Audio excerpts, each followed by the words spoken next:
और लखनऊ से खबर आ रही है, यहां पर ज्ञानवापी मामले में जुड़ी जनहित याचिका पर हाईकोर्ट लखनऊ बेंच में आज सुनवाई होनी है। याचिका में परिसर में मिली संरचना के स्वरूप का अध्ययन करने की मांग की गई है। याचिका में समिति या फिर आयोग बनाकर जांच करने के निर्देश की मांग की गई है। तो आज जो हाईकोर्ट की लखनऊ बेंच है उसमें सुनवाई होनी है। बताया जा रहा है ज्ञानवापी मामले से जुड़ी जनहित याचिका पर यह सुनवाई होगी। याचिका में परिसर में मिली संरचना के स्वरूप का अध्ययन करने की मांग की गई है। साथ ही साथ याचिका में समिति या फिर आयोग बनाकर जांच करने के निर्देश देने की भी मांग की है और इसको लेकर आज हाईकोर्ट की लखनऊ बेंच में सुनवाई होनी है। याचिका में परिसर में मिली संरचना के स्वरूप का अध्ययन करने की मांग इस याचिका में रखी गई है। साथ ही याचिका में समिति या फिर आयोग बनाकर अंदर जो स्ट्रक्चर ज्ञानवापी में मिले हैं उसे जांच करने के निर्देश की डिमांड की गई है। तो आज एक और याचिका पर, ज्ञानवापी मामले में जनहित याचिका पर यह सुनवाई होनी है। हाईकोर्ट की लखनऊ बेंच में यह सुनवाई होनी है। बताया जा रहा है कि याचिका परिसर में मिली संरचना के स्वरूप का अध्ययन करने की डिमांड उसमें की गई है और साथ ही समिति या फिर आयोग बनाकर जांच करने के निर्देश की मांग की गई है।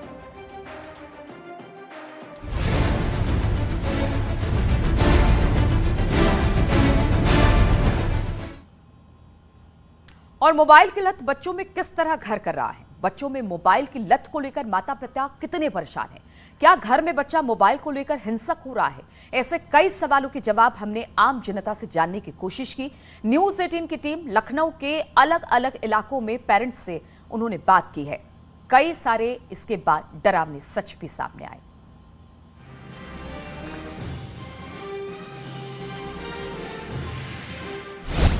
लखनऊ में मोबाइल की लत ने एक बच्चे को हिंसक बना दिया। पबजी खेलने से रोकने पर बेटे ने अपनी मां को मौत की नींद सुला दिया। खबर हैरान करने वाली है क्योंकि मामूली बात पर 16 साल के बेटे ने मां की हत्या कर दी और मां की हत्या करने के बाद भी बच्चे के चेहरे पर शिकन नहीं है। पता चला कि ये लड़का जो है ये पबजी गेम का ये एडिक्ट था और इसकी मां इसको गेम खेलने से रोकती थी, जिससे क्षुब्ध होकर के इसने इस घटना को अंजाम दिया है। ये डराने वाला सच है जो सभी माता पिता को सोचने पर मजबूर कर रहा है। बच्चों में बढ़ती हिंसक प्रवृत्ति पर माता पिता का चिंतित होना लाजमी है क्योंकि लखनऊ के यमुनापुरम की वारदात ने सबको हिलाकर रख दिया है। सवाल है, आखिर 16 साल का बच्चा इतने बड़े जुर्म के बावजूद कैसे शांत था? बच्चे को अपनी गलती का एहसास क्यों नहीं है? क्या मोबाइल गेम की आभासी दुनिया में कैद हो चुका है? क्या बच्चे रियल जिंदगी को भी ऑनलाइन गेम समझ रहे हैं? हत्या के वक्त बच्चे की मनोदशा कैसी रही होगी? बच्चों में मोबाइल की लत में क्या माँ बाप जिम्मेदार हैं? इन्हीं सवालों को लेकर न्यूज 18 की टीम ने लखनऊ में लोगों के बीच पड़ताल की। लोगों का क्या कहना है आप भी देखिए।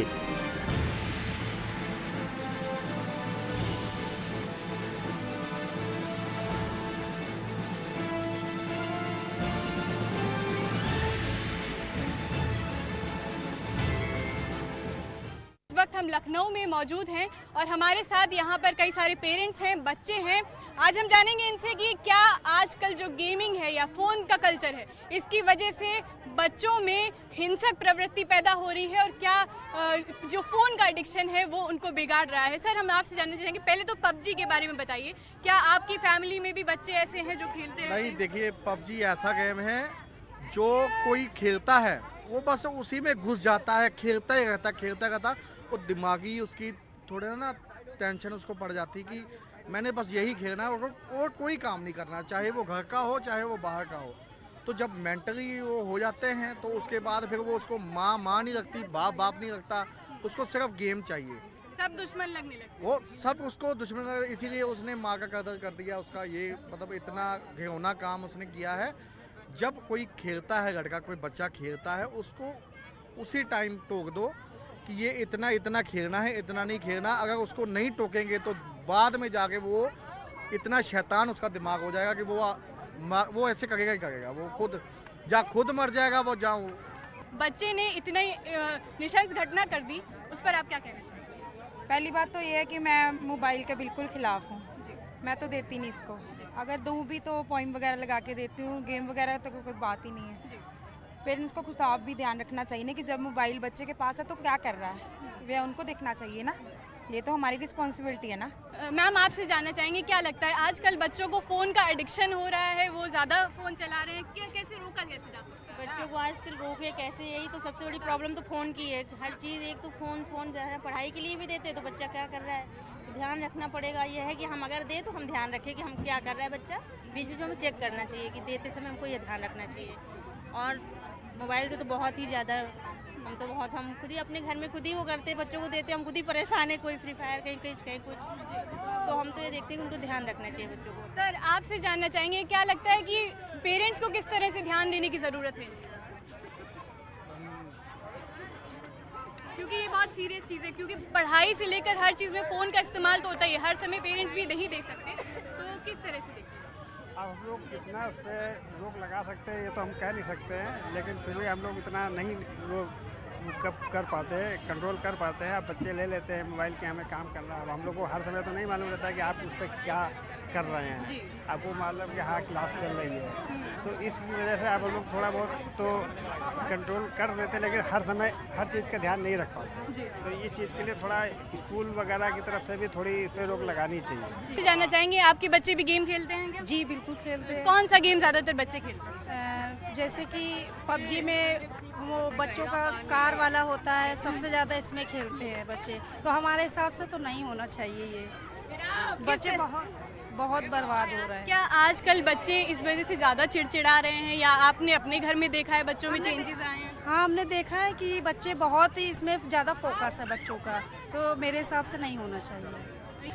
आजकल बच्चे फ़ोन काफ़ी ज़्यादा चला रहे हैं, क्या लगता है कि ये एक एडिक्शन बनता जा रहा है, इससे बच्चों को तकलीफ हो रही है, मेंटली अकेले हो रहे हैं, क्या हो रहा है? फ़ोन क्या बताएं, फ़ोन तो बहुत चला रहे हैं आजकल के बच्चे, लेकिन इससे आँखों पे भी इफ़ेक्ट पड़ता है और मना करने के बावजूद भी वो लोग चलाते हैं। लेकिन यही है कि कैसे कहें, बच्चे मानते नहीं हैं, लेकिन इससे थोड़ा सा उनका अकेलापन भी दूर होता है। जिनके घर में एक ही बच्चा है तो वो अकेले किसके साथ खेलेंगे, इसलिए वो फ़ोन चलाते हैं। बट हम लोग भी मना करते हैं अपने बच्चों को कि ज़्यादा फ़ोन ना चलाएं। जैसे बोला कि कोई काम कर दो तो बच्चे झुंझुला जाते हैं, उसकी वजह से अपने मतलब पेरेंट्स के ऊपर वो सोचते हैं कि हमको मना करना है खेलने के लिए गेम, तो इसीलिए गुस्सा आ गए। वो गुस्साने पर अपने पेरेंट्स पर अटैक कर दिया, लेकिन ये सब गलत है। मैम क्या लगता है बच्चे इतना ज़्यादा फ़ोन चलाते हैं, गेम खेलते हैं, हिंसक हो रहे हैं, गुस्सा ज़्यादा आता है, सरकार को क्या करना चाहिए, या आप पेरेंट्स होने के नाते क्या चाहते हैं कि गेम्स पर बैन लगने चाहिए या उनके लिए कुछ गाइडलाइन आनी चाहिए, क्या होना चाहिए? नहीं कुछ बैन तो मान लीजिए, जो वैसे फ़ोन है जैसे ख़राब डराने वाले हैं उसमें बैन लग जाए, और जो है कुछ थोड़ा एहतियात बरते, नियम बरते कि हाँ थोड़ा कम टाइम में चलाएँ। बच्चे ज़्यादा मोबाइल चलाएंगे तो भाई आँख भी खराब होगा, थोड़ा दिक्कत भी पढ़ाई के आया। आपके घर में भी बच्चे खेलते हैं? जी मैम, पर पबजी नहीं खेलते बच्चे, कार्टून गेम देखते हैं। अच्छा जी। कितना समय व्यक्त करते हैं फ़ोन चलाने में? टाइम तो काफ़ी स्पेंड कर देते हैं, पढ़ाई स्टडी होती है बस 2-3 घंटे की माइंड ऐसे, उसके बाद सारा टाइम इसी गेम में चला जाता है। तो क्या लगता है कि जितना ज़्यादा फ़ोन चलाते हैं उससे पढ़ाई डिस्टर्ब होती है, क्या क्या आपको लगता है नुकसान हो रहा है? हाँ पढ़ाई ऑफकोर्स ये पढ़ाई डिस्टर्ब तो होगी, जब बच्चा गेम में ज़्यादा लगेगा, अपना अकेलापन महसूस करेगा, तो ये बच्चों के लिए प्रॉब्लम हो रही है आगे। चाहेंगे आपके बच्चे फ़ोन पर गेम खेलते हैं? खेलते हैं। कितना समय लगभग उस पर लगाते हैं? वैसे तो ये सारा दिन फ़ोन मांगते रहते हैं, इन लोग की जैसे आदत सी बन गई है फ़ोन की, तो लेकिन हम लोग देते नहीं, डांटते रहते हैं। उनकी इतनी बुरी आदत हो गई है कि उसके बिना खाना नहीं खाएंगे, सोने आते तो कहते फ़ोन देख के सोएंगे। बहुत बेकार हो गया, जब से गेम चालू हुआ है, पबजी है, भी बस पबजी नहीं खेलने देती हूँ, बाकी चीज़ों की वजह से बच्चों का बहुत माइंड ख़राब हो गया है। इस तरह से बच्चों को फ़ोन के एडिक्शन से दूर किया जा सकता है, क्या किया जा सकता है? मेरा नाम अनूप सिंह है, और फ़ोन से दूर करने के लिए सबसे पहले तो पति पत्नी यानी मदर और फादर, पेरेंट्स जो होते हैं, उनको अपने बच्चों का ध्यान देना चाहिए। कैमरा पर्सन अनिल के साथ नितिका दीक्षित, न्यूज़ 18 लखनऊ। और मोबाइल पर ऑनलाइन गेम को लेकर न्यूज़ 18 की टीम ने कुछ युवाओं से भी बातचीत की। युवाओं ने भी माना कि मोबाइल के जरिए ऑनलाइन लत खतरनाक है। हमारी युवा पीढ़ी गेमिंग के जरिए आज के मौजूदा दौर में रसातल पर जा रही है। क्यों बच्चे चिड़चिड़े हो रहे हैं? कुछ यंगस्टर हमारे साथ हैं, उन्हीं से पूछते हैं कि आखिरकार क्या वाकई गेमिंग की वजह से बच्चे चिड़चिड़े हो रहे हैं या स्कूल से अपनी पढ़ाई को दूर कर रहे हैं या वो गेम एडिक्टेड हो जा रहे हैं। बहुत सारे यंगस्टर हमारे साथ हैं, आपसे शुरू करते हैं। आप बताओ कि ये जो मोबाइल गेमिंग है इसको कैसे देखते हो? क्या वाकई में ये दिमाग पर हावी हो रहा है आज? मोबाइल गेम को मोबाइल गेम की तरह खेलना चाहिए। कभी भी उसका एडिक्शन लगाएंगे तो वो आपके लिए हानिकारक तो होगी। तो लगता है ये जो पबजी को लेकर के तमाम चीज़ें बनी हैं, एक अभी परसों की खबर है एक बच्चे ने अपनी माँ को गोली मार दी, तो ये चीज़ें कहाँ से आ रही हैं, क्यों ऐसा हो रहा है? वो लोग उसको एक मतलब सीरियस लेने लगे हैं कि मतलब इससे मतलब नेम फेम बना रहे हैं उससे उसको खेल के लोग। आप खेलते हो, पबजी खेलते हो? हाँ, हम लोग खेलते हैं पर एडिक्शन नहीं है। ऐसा कोई एडिक्शन नहीं है। एडिक्शन होना अपने आप में बहुत गलत चीज़ है। हालांकि पबजी खेल करके भी लोग बहुत ग्रोथ करे हैं। इंडिया में अच्छे खासे पबजी प्लेयर्स हैं जो यूट्यूब पे अपना शो ऑफ दिखाते हैं, सब दिखाते हैं कि हाँ कितना वो ग्रोथ कर चुके हैं, लाखों करोड़ों कमा रहे हैं। पर इतना एडिक्शन नहीं होना चाहिए कि 24 घंटे वही खेलो। और पेरेंट्स की बात तो बिल्कुल सुननी चाहिए। अच्छा, गेम से लोग कमा भी रहे हैं पबजी से? हाँ, कैसे कमा रहे हैं? पबजी खेलते हैं, वो लाइव स्ट्रीमिंग करते हैं, यूट्यूब पे लाइव स्ट्रीमिंग करके वो लोग अपनी अर्निंग जनरेट करते हैं अच्छी खासी। तो ये जो एडिक्शन हो रहा है पबजी को लेकर के, लगता है कि वाकई में हो जाता है ऐसा? एडिक्शन हो जाता है। उसके एक मेन रीज़न ये है कि लोगों के दिमाग में ये बस गया है कि जो पबजी है ना उसके टर्म्स एंड कंडीशन ऐसे कि आपको अच्छा खेलने के लिए मजबूर करते हैं। वो पबजी में एक ऐसी टर्म्स एंड कंडीशन है ताकि आप अच्छा खेलें, उससे आपका फेम बढ़े। और हर आदमी अपने अंदर ये चाहता है कि मेरे अंदर एक फेम आए, ठीक है, मैं फेमस हूँ, मेरी सोर्स ऑफ इनकम बने एक अच्छी। और जो ये पबजी जो एक चल रहेगा गेम, उससे लोग काफ़ी पैसा भी कमा रहे हैं जो अच्छा खेलने लगे। तो अब हर कोई यही चाहता है कि मैं भी अच्छा खेलूँ और मेरा भी एक फेम हो। तो आप अच्छा खेलते हो नहीं खेलते हो? मैं एक नॉर्मल खेलता हूँ। क्योंकि हम लोग के अंदर कोई एडिक्शन नहीं आई है। हम लोग खेलते हैं, टाइम निकाल के खेलते हैं, कोई वैसे एडिक्टेड नहीं हुआ है पबजी के। जो आज की यंगस्टर है ना वो एडिक्टेड ज़्यादा हुई जा रही। वो यूँ क्योंकि उनको फेम चाहिए, क्योंकि वो मैच्योरिटी से अपने दिमाग से सोचते नहीं है। खेलना क्या ज़रूरी हो जाता है? पबजी जैसे गेम बिल्कुल नसों में सवार हो जाते हैं कि बिना खेले चैन नहीं आता है, जैसे सिगरेट का एडिक्शन होता है, क्या उसी तरीके का गेम का एडिक्शन होता है? नहीं, बस लोग सोचते हैं ऐसा, लेकिन होता नहीं है। अच्छा, बस जब अपनी लिमिट हिसाब से खेलोगे तो ऐसा कुछ नहीं होगा। अगर लिमिट से बाहर करोगे तो एडिक्ट हो जाओगे आप, तो फिर आप कुछ भी करोगे। फिर एडिक्शन वो गलत रास्ते पर लेके जाती है आपको। खेलते हैं इनमें ज़्यादातर क्या एडिक्टेड ही होते हैं या कुछ नॉर्मल रहते हैं आप लोग जैसे? देखिए, एडिक्शन तो हो जाता है। अब रेगुलर आदमी खेल रहा है, उसको अपनी आरपी बढ़ानी होती है। उसमें आरपी जैसी एक चीज़ होती है जिससे जिसको हम लोग कह सकते हैं एक रैंक है। वो रैंक बढ़ती है। यहाँ सुट्टा चाय बार पे भी अक्सर रात में तकरीबन 7 बजे 8 बजे तक लोग आते हैं, काफ़ी लोग आते हैं, पबजी खेलते हैं। ग्रुप 16 साल का वो लड़का था, लगता है वो उसके दिमाग में क्या चल रहा होगा, क्यों उसने ऐसा कर दिया? नहीं, मुझे लगता है ऐसा ना कि ये जो पबजी है ये अहिंसा मतलब हिंसा बढ़ाता है। अच्छा, हाँ, एग्रेसिव कर देता है। यस, मैं वही कह रहा था कि एग्रेसिव कर देता है। तो इससे क्या होता है ना कि मतलब मेंटेलिटी बन जाती है उस हिसाब से। हाँ। और इस वक्त कानपुर से एक बड़ी खबर आ रही है। यहां पान मसाला कारोबारी पर आईटी का शिकंजा कसा है। केसर पान मसाला के मालिक हरीश मकीजा पर शिकंजा। 5 दिन की पड़ताल के बाद बड़ा खुलासा हुआ है। मुंबई और बेंगलुरु की संपत्ति का ब्यौरा नहीं दिखा पाए और बताया जा रहा है कि संपत्ति के दस्तावेज 75 करोड़ की काली कमाई से खरीदी थी संपत्ति। इसी को दस्तावेज नहीं दिखा पाने के बाद अब शिकंजा कसा है। तो कानपुर में पान मसाला कारोबारी पर आईटी का शिकंजा। केसर पान मसाले के मालिक हरीश मखीजा पर शिकंजा कसा है। पिछले 5 दिन से पड़ताल चल रही थी, अब इसमें बड़ा खुलासा हुआ है। मुंबई और बेंगलुरु की संपत्ति का ब्यौरा नहीं दिखा पाए।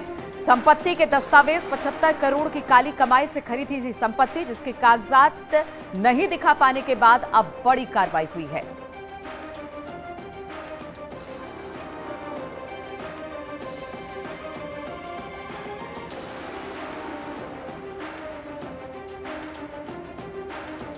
और इस पर बातचीत करने के लिए सौरभ मिश्रा इस वक्त फोन लाइन पर हमारे साथ जुड़ गए। सौरभ, क्या जानकारी मिल रही है इसको लेकर?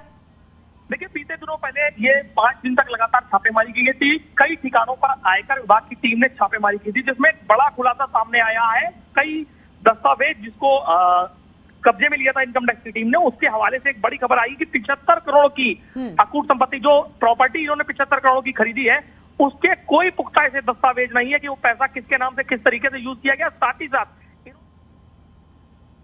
चलिए, बहुत बहुत शुक्रिया आपका जानकारी देने के लिए सौरभ। और हम सभी एक ऐसा घर बनाना चाहते हैं जो सालों साल बना रहे। हम ऐसा कैसे कर सकते हैं? ये तभी संभव है जब हम निर्माण संबंधी कुछ नियमों और सिद्धांतों का पालन करें।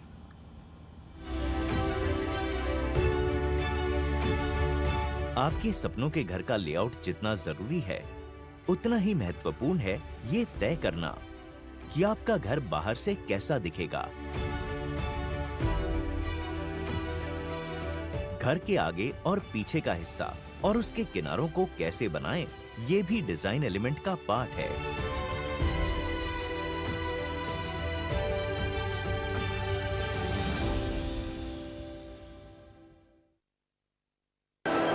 कानपुर